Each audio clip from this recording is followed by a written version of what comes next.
Welcome to Nanak classes. दोस्तों, Nanak classes के YouTube channel पे आपका स्वागत है। आज है 17 अक्टूबर और 17 अक्टूबर 2023 के जितने भी most important Rajasthan current affairs के क्वेश्चन बनते हैं आज हम उनका डिस्कस करेंगे।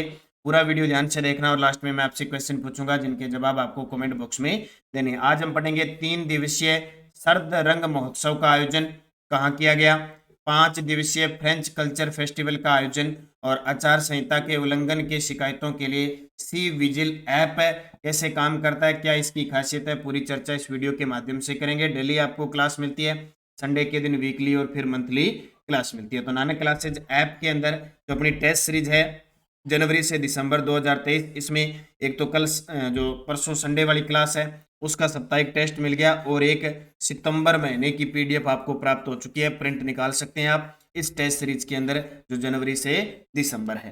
तो स्टार्ट करें आज की क्लास। सभी प्यारे विद्यार्थियों को प्यार भरा नमस्कार, गुड मॉर्निंग। एक बार सेशन को लाइक शेयर कर दें ताकि हम निरंतर प्रवाह के साथ आपके साथ बने रहें। तो सबसे पहले कल के क्वेश्चनों को रिवाइज करते हैं। कल हमने पढ़ा प्रदेश में महिलाओं व बालिकाओं को रोडवेज का मासिक पास बनवाने पर रोडवेज बस किराए में कितने प्रतिशत छूट मिलेगी? 90% छूट मिलेगी। डूंगरपुर स्थित बेणेश्वर धाम के समग्र विकास के लिए सीएम गहलोत ने कितनी वित्तीय स्वीकृति प्रदान की है? 100 करोड़। और प्रदेश के मेधावी विद्यार्थियों के लिए राजस्थान टैलेंट सर्च एग्जाम के तहत कितने विद्यार्थियों को प्रतिवर्ष छात्रवृत्ति प्रदान की जाएगी? 10,000। और विधानसभा चुनाव 2023 में उम्मीदवार की खर्च की सीमा 28 लाख से बढ़ाकर कितनी करती है? 40 लाख। फिर हमने पढ़ा नीति आयोग की आसान्वित ब्लॉक कार्यक्रम के अंतर्गत प्रदेश के कितने ब्लॉक में संकल्प सप्ताह का आयोजन 3 से 9 अक्टूबर 2023 को किया गया? तो 27 के 27 ब्लॉकों में। और राजस्थान साहित्य अकादमी पुरस्कार 2023, तो इसका सर्वोच्च मीरा पुरस्कार उपन्यास सांप के लिए किसे प्रदान किया गया? जयपुर के रतन कुमार सांबरिया को। इसकी क्विज मैंने आपको टेलीग्राम पे दे दी, नानक क्लासेस शिव सर नाम से, और पीडीएफ उपलब्ध होगी और इसका डेली टेस्ट आपको इस पे वार्षिक करंट अफेयर्स ऐप के अंदर उपलब्ध होगी। और आप सभी प्यारे विद्यार्थियों को बताता हूँ कॉलेज लेक्चरर के लिए वापस क्लासेस शुरू कर दी है। पहले मैंने कल्चर और हिस्ट्री दोनों पढ़ा दिया, पॉलिटिकल शुरू है। कल मैंने पूरा मुख्यमंत्री, उसकी मंत्रिपरिषद और कौन कौन से मुख्यमंत्री किस समय आए वो चर्चा बता दी। आज हम चर्चा करेंगे राज्यपाल पर, इस पे पूरी डिटेल के साथ राज्यपाल पे चर्चा करें। तो करें आज की क्लास की स्टार्ट। पहला प्रश्न, विधानसभा चुनाव के तहत आचार संहिता के उल्लंघन की शिकायतों के लिए किस ऐप को लॉन्च किया गया है?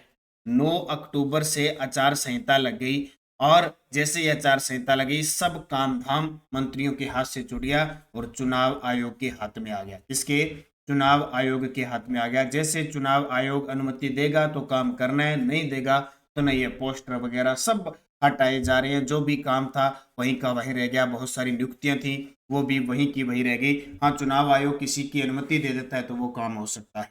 तो विधानसभा चुनाव के तहत आचार संहिता का उल्लंघन करने वाले बहुत करते हैं, उसकी शिकायतों के लिए एक ऐप को लॉन्च किया गया है, उसका नाम है सी विजिल ऐप। क्या नाम है? C vigil app. ये आपके सामने तस्वीर इस प्रकार का है, ये सी विजिल ऐप लॉन्च किया गया। क्या है इसकी खासियत देखते हैं। विधानसभा चुनाव में आचार संहिता के उल्लंघन की शिकायतों के लिए सी विजिल ऐप को लॉन्च किया गया। सबसे पहले तो इस ऐप का नाम याद रखना।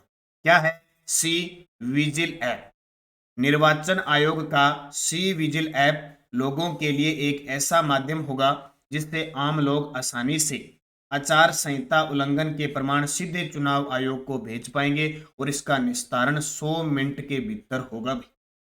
इसके साथ ही मामले की तुरंत सत्यता की जांच भी हो सकेगी और मामले में क्या कार्यवाही की जा रही है अथवा क्या कार्यवाही की गई है इसकी पूरी जानकारी भी शिकायतकर्ता को इस ऐप पर प्राप्त हो जाएगी। भी हमने शिकायत की थी, वो कैसी जांच हुई है, उसमें क्या प्रावधान किया गया है, कैसी, वो सारी जानकारी भी इस ऐप के माध्यम से जिसने शिकायत की उसको मिलेगी। इसके अलावा चुनावी दौर शुरू होने के साथ वोटर्स को लुभाने की जुगत शुरू हो जाती है। सीधी सीधी सी बात है, जो नेता कभी अपने गांव में अपनी पंचायत समिति में नहीं आया 5 साल, अब वो हाथ जोड़ जोड़ के आएगा, जिसमें शराब और पैसे बांटने के साथ मुफ्त में आइटम बांटने, आचार संहिता का उल्लंघन करने तक का सिलसिला शामिल है।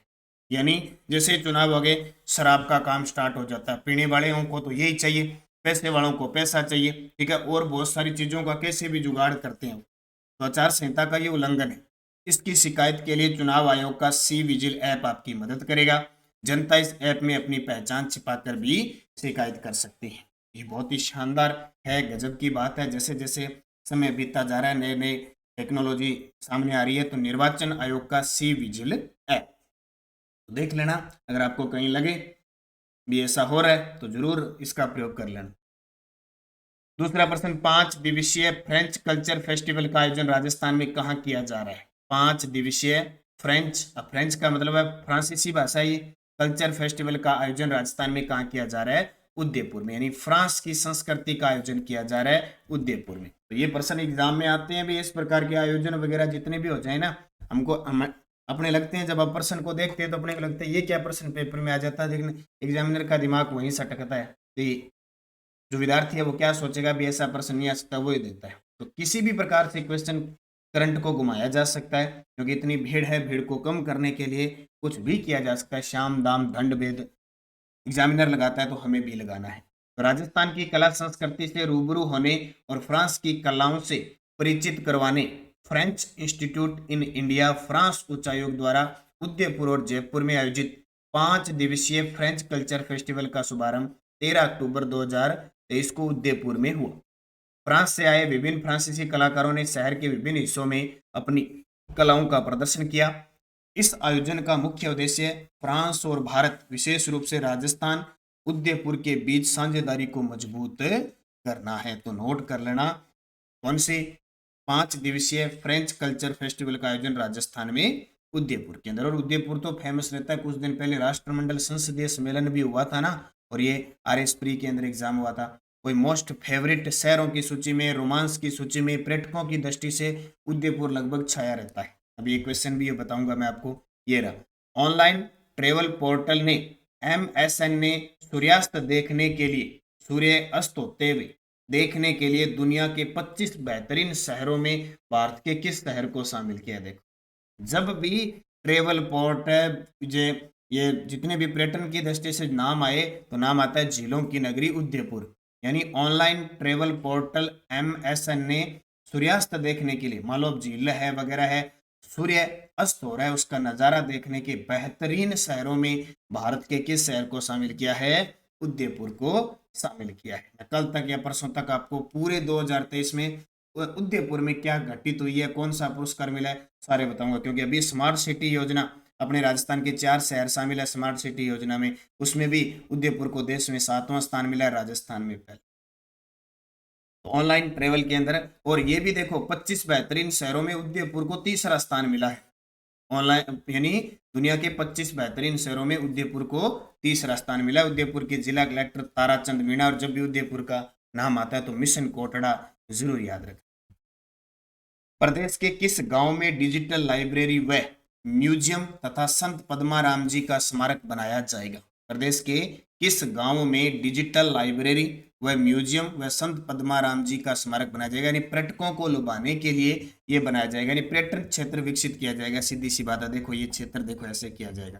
तो ये है सिलवा मूलवास बीकानेर। कौन सा? सिलवा मूलवास बीकानेर। और बड़ी तालाब उदयपुर आपने कुछ दिन पहले पढ़ ही लिया, मछली रिजर्व क्षेत्र बनेगा यहाँ पे। और मिन्नल गांव और औरंगाबाद को पर्यटन 27 सितंबर को विश्व पर्यटन दिवस पर एक सिल्वर और एक कांस्य अवार्ड मिला। मिन्नल गांव चित्तौड़गढ़ और औरंगाबाद को कांस्य, मिन्नल गांव को सिल्वर। तो सिल्वा मूलवास बीकानेर डिजिटल लाइब्रेरी व म्यूजियम तथा संत पद्माराम जी की प्रतिमा लगाई जाएगी, और इस पर 7 करोड़ रुपए खर्च होंगे। 40 सीटर डिजिटल लाइब्रेरी, हर भाषा में पढ़ाई कर सकेंगे यहाँ पे। सिल्वा मूलवास में एक नया टूरिस्ट पॉइंट तैयार हो रहा है। इस टूरिस्ट पॉइंट के पास जाते ही हमें स्विट्जरलैंड के ग्रीन हाउस का एहसास होगा। ये देखो पीछे तस्वीर, ऐसा बनेगा, ये ऐसा बनेगा, ऐसे लग रहे हो बीकानेर के सिल्वा मूलवास में घूम रहे हो, और ऐसा लग रहे हो जैसे यूरोप के स्विट्जरलैंड में घूम रहे हो।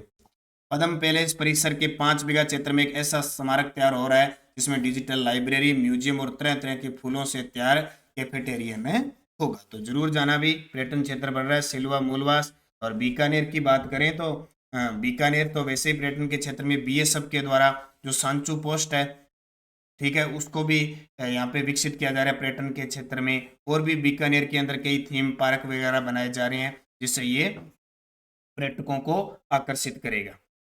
इसके अलावा वंदे भारत ट्रेनों के रख रखाव हेतु कोच मेंटेनेंस डिपो कहाँ बनाया जाएगा। भारत के अंदर वंदे भारत ट्रेन जगह जगह चल रही है, उसके रख रखाव हेतु कोच मेंटेनेंस डिपो कहाँ बनाया जाएगा। भगत की कोठी जोधपुर। कहाँ पे? भगत की कोठी जोधपुर में है। और कुछ दिन पहले ही राजस्थान की दूसरी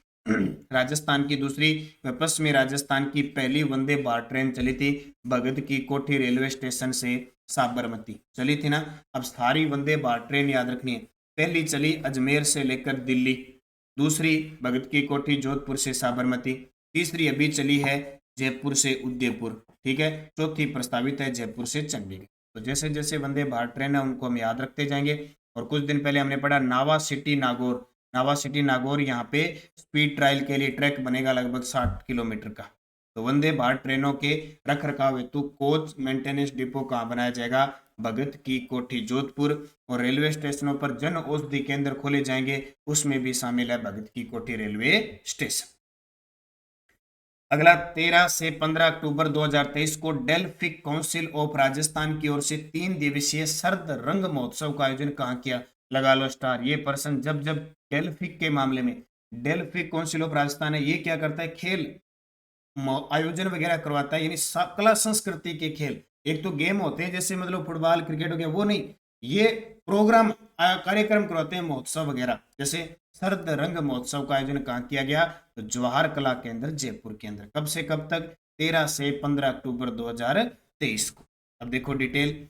डेल्फिक काउंसिल ऑफ राजस्थान 13 अक्टूबर से 15 अक्टूबर 2023 तक 3 दिवसीय शरद रंग महोत्सव का आयोजन जवाहर कला केंद्र जयपुर में आयोजित किया गया। यह कार्यक्रम डेल्फिक काउंसिल ऑफ राजस्थान व उत्तर क्षेत्र सांस्कृतिक केंद्र पटियाला की सहभागिता और जवाहर कला केंद्र के सहयोग से किया गया। तारीख 13 से 15 अक्टूबर। कहाँ पे? जवाहर कला केंद्र जयपुर में। किस किस के? देखो, डेल्फिक काउंसिल ऑफ राजस्थान, उत्तर क्षेत्र सांस्कृतिक केंद्र पटियाला और जवाहर कला केंद्र, तीनों का सहयोग हो गया और जयपुर के अंदर आयोजन किया गया। अब सीधा वो जिला भी पूछ सकता है या केंद्र जहां हुआ वो भी पूछा जा सकता है। केंद्र सरकार की ओर से NIRF 2023 यानी नेशनल इंस्टीट्यूशनल रैंकिंग फ्रेमवर्क की जारी रैंकिंग में प्रदेश के कौन से इंस्टीट्यूट टॉप 100 में शामिल हुए हैं। प्रदेश के कौन से इंस्टीट्यूट टॉप 100 में शामिल हुए हैं? एक तो बिट्स पिलानी झुंझुनू और एक वनस्थली विद्यापीठ निवाई टोंक, यानी 2 ऐसे हैं जो टॉप 100 में जगह बना पाए हैं। बिट्स पिलानी को 20वीं रैंक मिली है, जबकि वनस्थली विद्यापीठ को 58वीं रैंक मिली है। चर्चा करते हैं।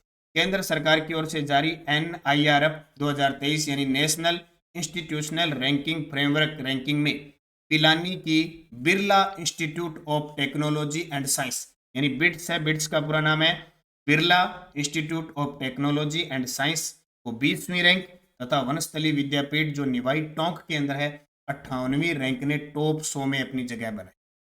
प्रथम इंस्टीट्यूट यानी टॉप पहले पे कौन है? IIS बेंगलुरु कर्नाटक, द्वितीय पर है JNU दिल्ली और तृतीय पर है जामिया इस्लामिया दिल्ली। अपने राजस्थान के 2 इंस्टीट्यूट टॉप 100 में जगह बनाइए। कौन कौन से? बिट्स पिलानी और वनस्थली विद्यापीठ। और वनस्थली विद्यापीठ निवाई टोंक के अंदर हाल ही में उन्हें पुरस्कार भी दिया गया था, राजीव गांधी सद्भावना पुरस्कार, तो वो भी इंपॉर्टेंट है बनता है। PDF आपको टेलीग्राम पे मिल रही है, नानक क्लासेस शिव सर नाम से जो चैनल है, वीडियो की डिस्क्रिप्शन में वही ज्वाइन कर लो। लगभग 44,000 प्लस विद्यार्थी है। दूसरा हमारा Nanak classes Rajasthan current affair से नया 1,09,000 प्लस विद्यार्थी। इसके अलावा कोई टेलीग्राम चैनल नहीं है। इसके अलावा बहुत सारे फेक टेलीग्राम बन जाते हैं, बहुत सारे फेक यूट्यूब बन जाते हैं, तो उनके चक्रों में नहीं रहना। कल मैंने 2 कोई कॉमेंट देखे थे, वहाँ लिखा हुआ था कि ये ओनली गर्ल्स के लिए ग्रुप है और उसमें सारे जोड़ के, वो सारे फेक है। ये 2 हमारे चैनल है, इसके अलावा हमारा लिंक दिया हुआ है वीडियो के डिस्क्रिप्शन में। इसके अलावा सब जो टेलीग्राम पे बनते हैं फेक है। अब उनके पीछे हम नहीं दौड़ सकते कि कौन है क्यों नहीं है, वो दुनियादारी है, सब कुछ कर सकते हैं, डिजिटल जमाना है, ठीक है। तो आपको ध्यान रखना, कोई फेक चैनल ज्वाइन मत कर लेना। हमारे स्पेशल लिंक दे रखे, उन लिंक पे ही जाके आप ज्वाइन करो ताकि और है, ठीक है। मैं आपको बता रहा हूँ डेली, तो रोज उसमें PDF आती है, क्विज आती है, तो अपने आप पता चल जाता है भी ऑफिशियल है। पिछले वीडियो का क्वेश्चन क्या था? मारवाड़ मेडिकल विश्वविद्यालय जोधपुर के प्रथम कुलपति कौन बने हैं? तो डॉक्टर M.K. अंसेरी बने हैं। अब आपके लिए क्वेश्चन जिसका जवाब आपको कमेंट बॉक्स में देना है। राजस्थान साहित्य अकादमी पुरस्कार 2023, तो इसका सर्वोच्च मीरा पुरस्कार किसे प्रदान किया गया? रतन कुमार सांबरिया, डॉक्टर रणजीत, रास बिहारी गौड़, पुरुषोत्तम कमल। सही जवाब देना है। ये आपका गृह कार्य होता है, ये गृह कार्य आप करो न करो आपकी मर्जी है, मेरा काम है आपको क्वेश्चन देना, आप आंसर दो न दो आपकी मर्जी है। निरंतर प्रवाह के साथ आप लगातार साथ चलोगे तो आप निश्चित सफलता प्राप्त करोगे, और पीछे रह जाओगे और जो काम आपको दिए वो फॉलो नहीं करोगे, वो आपकी मर्जी है, क्योंकि काम करोगे साथ साथ में तो ही सफलता मिलेगी। यस्टरडे डॉज प्रथम विधानसभा चुनाव कितनी सीटों पे हुए? तो 160 सीटों पे हुए थे। द्वितीय विधानसभा चुनाव कितनी सीटों पे हुए? 176 सीटों पे। द्वितीय विधानसभा में अध्यक्ष थे रामनिवास जी मिर्गा, सबसे लंबा कार्यकाल रहा, और द्वितीय विधानसभा का कार्यकाल 1957 से 62 रहा। द्वितीय विधानसभा में मुख्यमंत्री बने थे मोहनलाल सुखाड़िया, जिन्हें आधुनिक राजस्थान का निर्माता कहते हैं। अब मैं पॉलिटिकल आपको करवा रहा हूँ, आज से पहले प्रथम विधानसभा का वीडियो भी आपको मिलेगा, बस साथ साथ में पढ़ते रहना। नेक्स्ट डोज, क्योंकि अब विधानसभा चुनाव है तो इन पे चर्चा करेंगे खूब। तीसरी राजस्थान विधानसभा के अध्यक्ष कौन थे? तीसरी राजस्थान विधानसभा में मुख्यमंत्री कौन बने? भी मान लो ये देखो 1962 तक दूसरी थी, तो 1962 से लेकर तीसरी बन गई 5 साल 67 तक। ठीक है, उसकी चर्चा करेंगे। तो उसमें मुख्यमंत्री कौन थे? चौथी विधानसभा के चुनाव कितनी सीटों पे हुए?